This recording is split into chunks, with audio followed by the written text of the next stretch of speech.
Bonjour à tous, j'espère que vous allez bien. Vous voulez être au courant de toutes les dernières actualités sportives du moment?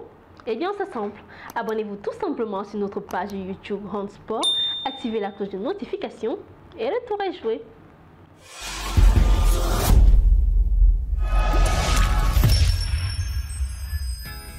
Débutons ce journal avec les rumeurs qui circulent sur un possible report de la prochaine Coupe d'Afrique des Nations féminines.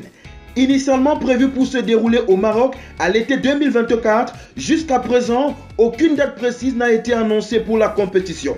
Les 12 équipes qualifiées, l'Afrique du Sud, l'Algérie, la République démocratique du Congo, le Botswana, le Ghana, la Zambie, le Nigeria et le Mali, ainsi que le pays hôte, le Maroc, ont sans doute hâte d'en découdre, mais il faudra peut-être patienter au-delà de l'année civile en cours. Dans un récent tweet sur le réseau social X, le journaliste de la BBC, Osazu Obanyonwana, a en effet effectué des révélations fracassantes. Dans sa sortie, il dévoile qu'un sélectionneur et un président de fédération l'ont révélé que la CAN féminine n'aura pas lieu cette année. Et ses sources bien informées à la Confédération africaine de football confirment ces spéculations. Pour l'heure, silence radio toutefois du côté de la CAF et du Maroc. Parlons à présent de l'actualité autour de la sélection nationale de l'Angola. Auteur d'un parcours honorable à la dernière Coupe d'Afrique des Nations en Côte d'Ivoire, les Palancas Negras d'Angola ont atteint les quarts de finale où ils ont été éliminés par le Nigeria. Depuis leur élimination, les joueurs n'ont pas perçu leur prime. Une situation qui commence à déplaire du côté de la sélection et que reconnaît le président de la fédération, Arthur Almeida. La dette qui existe est liée aux primes jusqu'au quart de finale, mais ils seront payés en temps voulu, a-t-il réagi dans des propos relayés par le média Supersport. Intéressons-nous maintenant à la situation difficile du Sénégalais Boulaye Dia en club.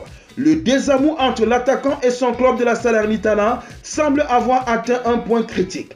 Samedi dernier, lors du match contre Udinese, l'attaquant a refusé d'entrer en jeu dans les 10 dernières minutes alors que son équipe concédait le nul.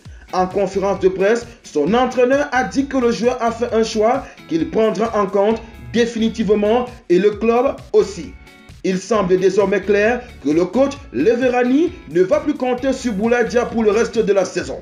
Ce différend entre le joueur et son club a commencé lors du mercato estival de 2023.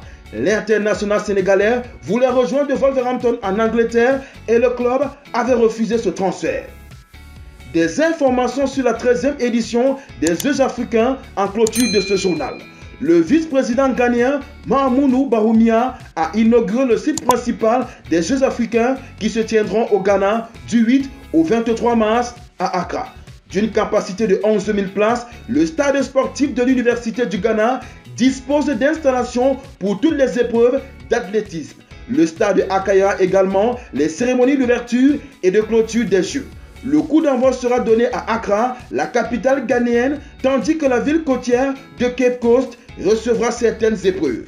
Vous venez de regarder Hand Sport sur notre page YouTube. Vous en voulez plus? Eh bien abonnez-vous.